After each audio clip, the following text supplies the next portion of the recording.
This is the reading for pages 585 to 588, and again we have Mr. Bremer as our guest reader for today. Hello, everybody. Today is Genghis Khan unites the Mongols. Around 1162, a baby boy was born on the windswept steppes. His father, the chief of a small Mongol tribe, named him Temujin, which means made of iron. When Temujin grew into a strong toddler, his father tied him to the saddle of a pony and taught him to ride. Later, Temujin learned to shoot arrows sure and straight as he hunted wild boar, wolves, and snow leopards. People observed that the youngster had fire in his eyes. Temujin lived in a dangerous world. When he was still a boy, an enemy tribe poisoned his father. As the oldest son, Temujin inherited his father's position. The other families of the tribe had no desire to follow such a young chief, and soon they rode away, leaving the child, his brothers, and his mother to fend for themselves. "We have no companions except our own shadows," his mother warned. The next several years were hard for Temujin, and the few who stayed with him, they owned few sheep, camels, and horses. To survive, they had to catch fish, dig roots, and gather wild fruit.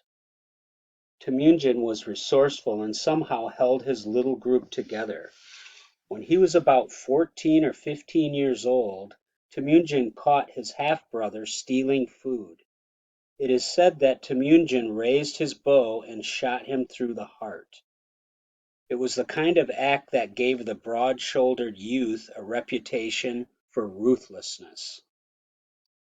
Word spread among Mongol tribes that Temujin was a fierce and determined warrior, and soon he was attracting followers. He proved a master of organizing warrior tribes. Some had fought each other for generations, but when they joined Temujin, they put their differences aside and recognized him as their Khan, or ruler. The ambitious Khan soon turned his warriors into an army. With this force, he declared he would unite the nomadic tribes of Asia.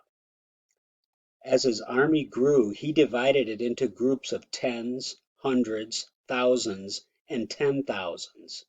He chose the finest soldiers to lead each section. Wearing leather armor and thick silk undershirts, these horsemen fought pretend battles to sharpen their skills, just as knights fought tournaments in medieval Europe. They practiced firing arrows as they rode, often turning backwards in the saddle and shooting with astonishing precision over their horses' tails. Temujin's troops became the most disciplined, loyal army on the Asian plains. After many battles, Temujin succeeded in uniting many of Asia's nomadic tribes. In 1206, the tribe leaders met and chose him to be their great Khan, the Genghis Khan, which means ruler of all men. Genghis Khan sets out to conquer. Now that Genghis Khan had united the nomad tribes into a Mongol nation, what next? The ruler of all men turned his gaze towards China. For years, nomads from the northern steppe had been nipping at the heels of the Chinese. As early as 214 BC, China's first emperor, Qin Shi Huangdi, had ordered the building of the Great Wall to fend off these tribes to the north. Later generations had strengthened the wall, but now, 1,000 years later, under the Song dynasty, the Great Wall had fallen into disrepair. Genghis saw his chance. The Khan's warriors swept into northern China. There they found many well-fortified towns. Mongol warriors, accustomed to making lightning raids, now learned to use siege towers, scaling ladders, and catapults. In 1215, the same year King John signed the Magna Carta in England, Genghis Khan forced the city now called Beijing to surrender. The Mongol army marched through its gates and plundered the city. For weeks, cartloads of gold, silk, and jewels snaked in the triumphant caravan to Genghis's camp. He was now master of much of China. Genghis Khan next turned west, towards the glittering cities of the Islamic Empire. Galloping across the Muslim regions of Asia, his troops left destruction in their wake. They swept into Persia, lands now in Afghanistan and eastern Iran, and slaughtered tens of thousands. They demolished cities that for centuries had been centers of wealth and luxury along the Great Silk Road. They even burned and destroyed the tombs of their enemies. Genghis Khan used terror as a weapon. When he approached a city, he usually gave the inhabitants a choice: surrender or die. If they opened their gates, the Mongols would ride off with whatever food, treasure, and slaves they wanted.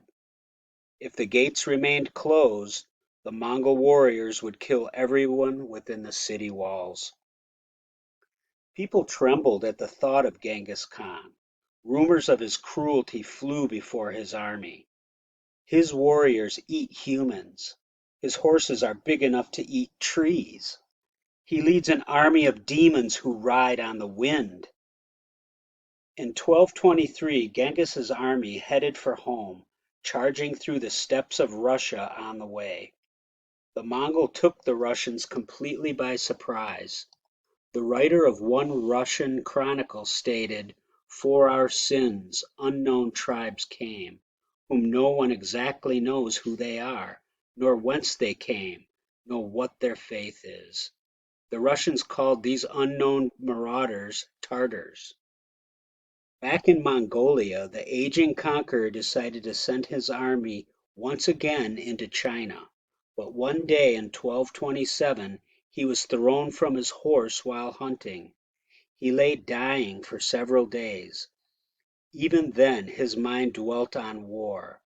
"As long as I am still alive, keep up the slaughter," he decreed. Within days the great Khan was dead.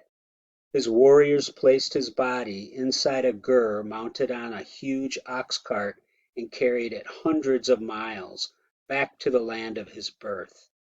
According to some reports, they killed everyone they met along the way.